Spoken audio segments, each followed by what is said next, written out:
আসসালামু আলাইকুম। আজকে আমরা বাংলাদেশের অবস্থা সম্পর্কে আলোচনা করব ইনশাআল্লাহ।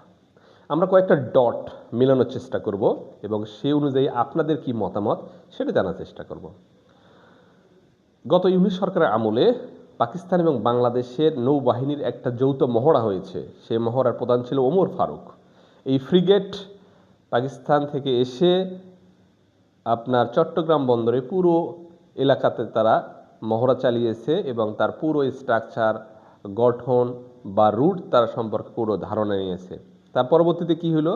তার পরবর্তীতে তারা এই বঙ্গোপসাগরে চায়নায় তৈরি সাবমেরিন মোতায়েন করেছে।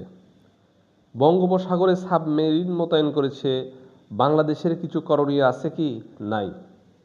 কারণ কি? কারণ হচ্ছে বাংলাদেশের সমুদ্র সীমা হলো আপনার উপকূল থেকে 200 নটিক্যাল মাইল পর্যন্ত। আর এই পাকিস্তান সাবমেরিন মোতায়েন করতেছে 200 নটিক্যাল মাইলের পরে। সুতরাং বাংলাদেশ সহ পৃথিবীর কোনো দেশেরই কোনো আইনগত ভিত্তি নাই দাবি করার বা বিরোধিতার করা। তাহলে সেটা যখন পারতেছে না, তাহলে এই জিনিসটা কিন্তু ইন্ডিয়ার জন্য মাথা ব্যথা। ইন্ডিয়া কি করেছে? ইন্ডিয়া করেছে কি? আইসিবিএম মিসাইল টেস্ট করেছে, যার রেঞ্জ 400 নটিক্যাল মাইল, অর্থাৎ 200 নটিক্যাল মাইল থেকে শুরু করে আরও পরবর্তী 200 নটিক্যাল মাইলের মধ্যেও যদি পাকিস্তানের সাবমেরিন থাকে তাহলে তারা এটা ধ্বংস করবে। এবং জাস্ট এই টেস্টটা তারা বঙ্গোপসাগরেই করেছে।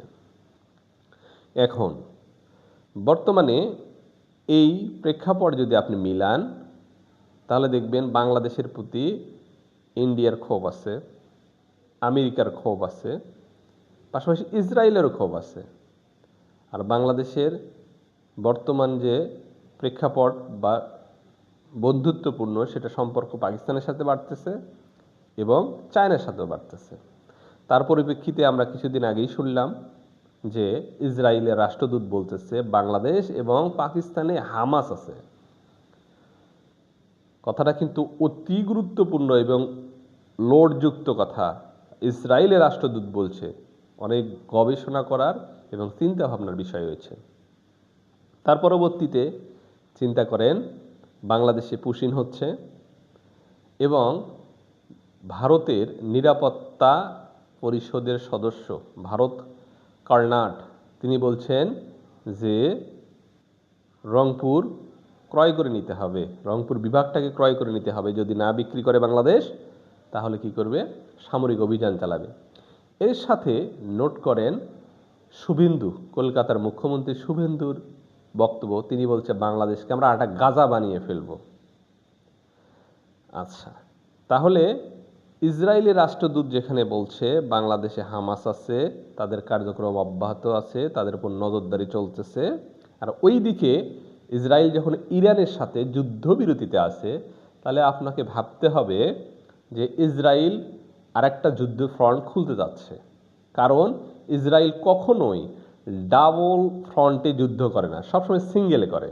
গাজাতে হলে গাজাতে, লেবানন হলে লেবাননে, ইরানে হলে ইরানে, সিরিয়াতে হলে সিরিয়াতে। এবার সিরিয়া এবং ইরান দুটাতে একসাথে যুদ্ধ করবে না। যদি সব ফ্রন্ট বন্ধ, তাহলে তাদের মোটিভ, তাদের আদার্স এক্সপেরিয়েন্স, তাদের উদ্দেশ্য থেকে এটা সহজেই অনুমেয় হয় যে পরবর্তী ক্ষেত্রে বাংলাদেশ অথবা পাকিস্তানকে তারা আরেকটা যুদ্ধ ফ্রন্ট হিসেবে বিবেচনা করতে পারে। ডটগুলো মিলে দেখি। ডটগুলো হচ্ছে পাকিস্তানের সাবমেরিন প্রেরণ, ভারতের আইসিবিএম টেস্ট, বাংলাদেশের প্রতি আমেরিকার ক্ষোভ, ইন্ডিয়ার ক্ষোভ, ইসরায়েলের ক্ষোভ, বাংলাদেশের পাকিস্তান এবং চায়নার সাথে বন্ধুত্বপূর্ণ সম্পর্ক তৈরি করা, ভারত কর্নাটের বক্তব্য রংপুর দখল করে নাও, তারপরে পুশিন করা, সাথে শুভেন্দুর বক্তব্য হচ্ছে বাংলাদেশকে গাজা বানিয়ে ফেলব। তাহলে এই ডটগুলো এক জায়গায় করে আমরা কি বাংলাদেশের ভবিষ্যৎ চরম একটা উৎকণ্ঠার মধ্যে অবস্থান করতে যাচ্ছি? পরবর্তী যুদ্ধক্ষেত্রে কি বাংলাদেশ হতে চলেছে? পরবর্তী যুদ্ধক্ষেত্র কি বাংলাদেশকে গাজা বানানোর জন্য হইতেছে? এতগুলো ডট শোনার পরে, বোঝার পরে আপনার মত কি? জানাবেন নিশ্চয়ই।